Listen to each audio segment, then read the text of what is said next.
vous étiez à Kiev, vous étiez où? Enfin, j'ai fait Kiev, Boutcha, le fameux Boutcha, dont tout le monde parle. Oui. Voilà, où tout le monde parle. Et donc nous, principalement, juste pour rappeler ce qu'on faisait, c'est donc des transports d'équipements médicaux et des médicaments vers des hôpitaux précaires, et aussi sur les orphelinats. Parce qu'il y a des orphelinats qui avaient énormément de besoins. Et vous avez vu des choses assez terribles, je crois. Tout à fait. Alors je vais assumer totalement ce que je vous dis.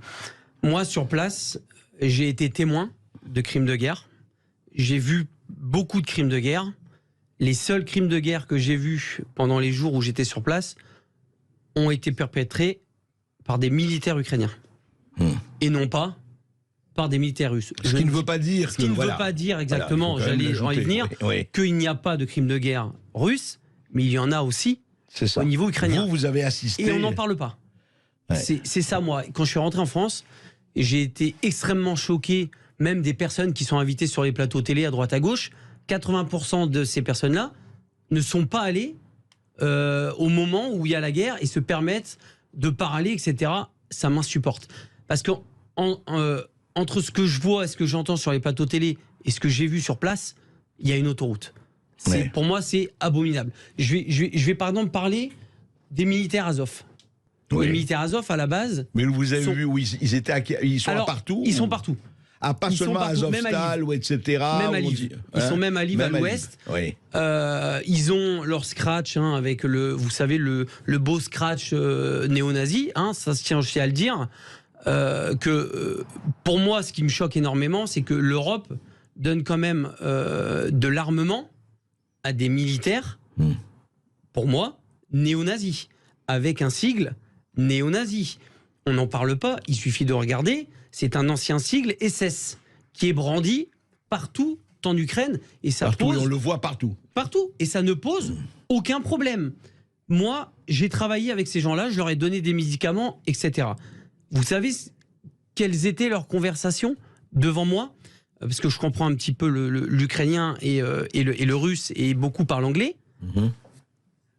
Ils rigolaient de se dire que s'ils croisaient des juifs ou des noirs, qui les dépeceraient. Ah, carrément. Voilà ce qu'ils disaient devant vous. Voilà ce qu'ils disaient devant moi, et c'était leur conversation qui les faisait vachement rigoler. Voilà ce qu'ils disaient sur les juifs et sur les noirs. Ça, c'est la première chose. Ça, moi, je ne pouvais pas cautionner, mais sur place, je ne pouvais pas faire grand-chose. Et qu'est-ce que vous avez vu? Vous dites que vous avez assisté... J'ai vu donc des militaires russes qui ont été capturés et qui ont été donc du coup déjà bien malmenés, et qui ont été, on va dire, attachés. Et en fait, on était dans une sorte de hangar, et ces militaires russes qui ont été capturés arrivaient dans des petites fourgonnettes par 3 ou par 4. À chaque fois qu'ils faisaient descendre ces militaires, les militaires Azov ukrainiens leur demandaient qui est l'officier, qui est l'officier. Je vais vous expliquer pourquoi. Ou ils répondaient pas, ou ils répondaient. Chaque militaire qui descendait de cette fourgonnette se prenait une balle de Kalachnikov dans le genou, alors qu'ils étaient sans défense et qu'ils étaient attachés. D'accord. Ce que je suis en train de vous dire là, j'ai des vidéos qui l'attestent. Sinon, je me permettrais pas de sortir des trucs pareils. J'ai des vidéos où on montre des militaires russes en train de se prendre des balles dans le genou. On ne sait pas trop pourquoi, parce qu'ils répondent pas à des questions. Et les gens qui avaient le malheur donc de dire c'est moi l'officier, se prenaient une balle dans la tête. Voilà comment ça se passe à Boutcha. Voilà comment ça se passe en Ukraine, du moins pour le bataillon ukrainien Azov. Ils pourront dire ce qu'ils veulent. Moi, j'étais là, j'ai vu ce qui s'est passé. Tout ça, on n'en parle pas. C'est vraiment...